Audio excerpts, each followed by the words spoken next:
logo atrás de mim aqui, nós temos algumas colunas da cidade de Éfeso, uma das mais antigas cidades do mundo, muito bem preservada, e que recebeu uma das cartas do apóstolo João, quando ele escreveu no Apocalipse, cartas estas dirigidas por Jesus Cristo às 7 igrejas da Ásia Menor.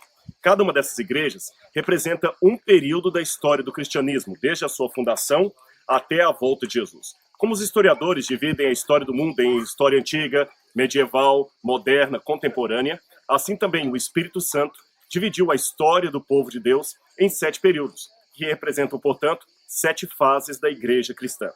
Não houve na história um dia que o homem dormisse na Idade Média, numa quarta-feira, e acordasse na quinta-feira da Idade Moderna.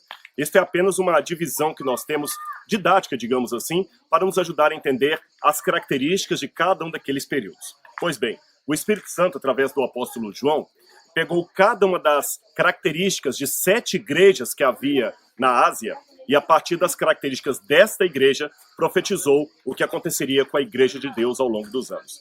Éfeso, onde eu estou, foi a que recebeu a primeira carta. Éfeso significa desejável e representa o período apostólico, quando a igreja começou a pregar o evangelho com fervor, com o poder do Espírito Santo, com martírio, com a entrega da sua vida. Foi a época do apóstolo João e também do apóstolo Paulo. Aliás, foi daqui, da cidade de Éfeso, que João escreveu o 4º evangelho. Muitas pessoas pensam que o último livro da Bíblia a ser produzido foi o Apocalipse.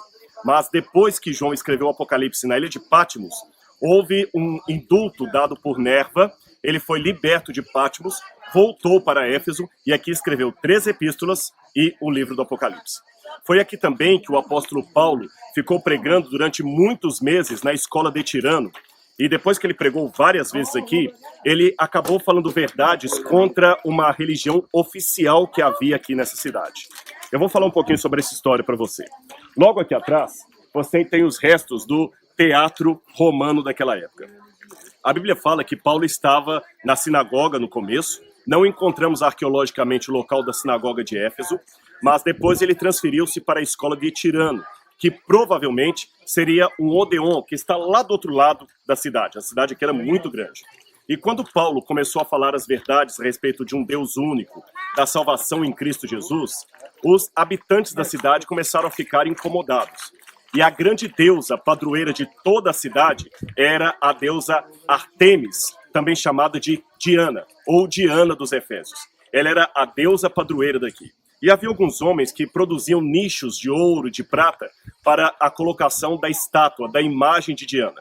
Evidentemente, com Paulo pregando contra esse culto e tendo tantas pessoas se convertendo para o cristianismo, aqueles homens começaram a se sentir ameaçados pela mensagem de Paulo. Resultado?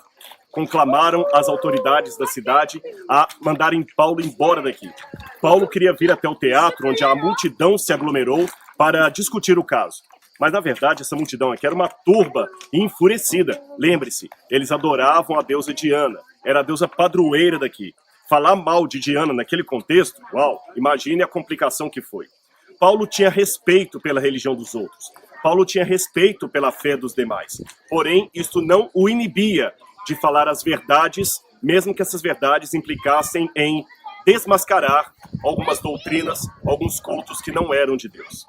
E Paulo até não veio até o teatro, porque os seus discípulos, você pode ler essa história em Atos capítulo 19, disseram: Paulo, não vá para lá, senão você vai ser linchado. Apenas alguns discípulos de Paulo vieram para cá.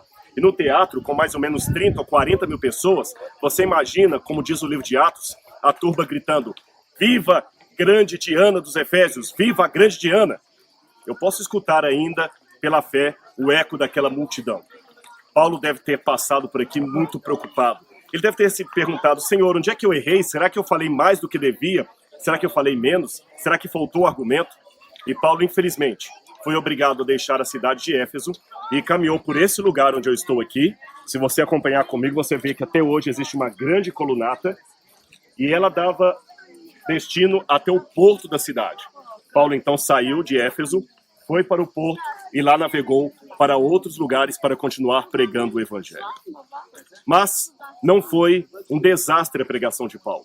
Apesar daquele incidente que deve ter deixado até alguns traumas na mente dele, das pessoas rejeitando a mensagem, gritando, hoje o cristianismo está de pé. Hoje nós temos muitos cristãos ao redor do mundo. e não temos mais a religião de Diana dos Efésios. Naquela época, Paulo e seus discípulos eram apenas uma minoria. A grande maioria adorava o culto a Diana, mas hoje não é Diana que prevalece. O nome de Jesus ainda está em muitas partes do mundo, porém a obra não está concluída. Temos que pregar o evangelho a todo mundo, em testemunho a todas as nações, para que o fim possa vir, para que possa se cumprir todo o restante das profecias e nós possamos então ver o nosso Salvador, voltando nas nuvens com poder e grande glória.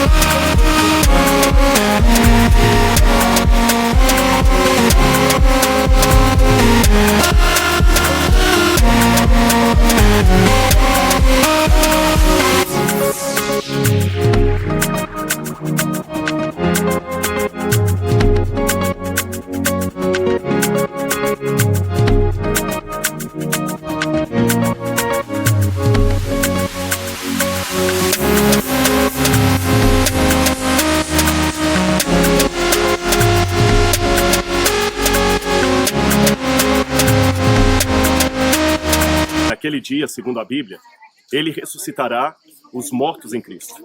E Paulo, o próprio Paulo, que pregou nessa cidade, que esteve aqui, também ressuscitará para, como ele mesmo disse, receber das mãos do Salvador a coroa da justiça.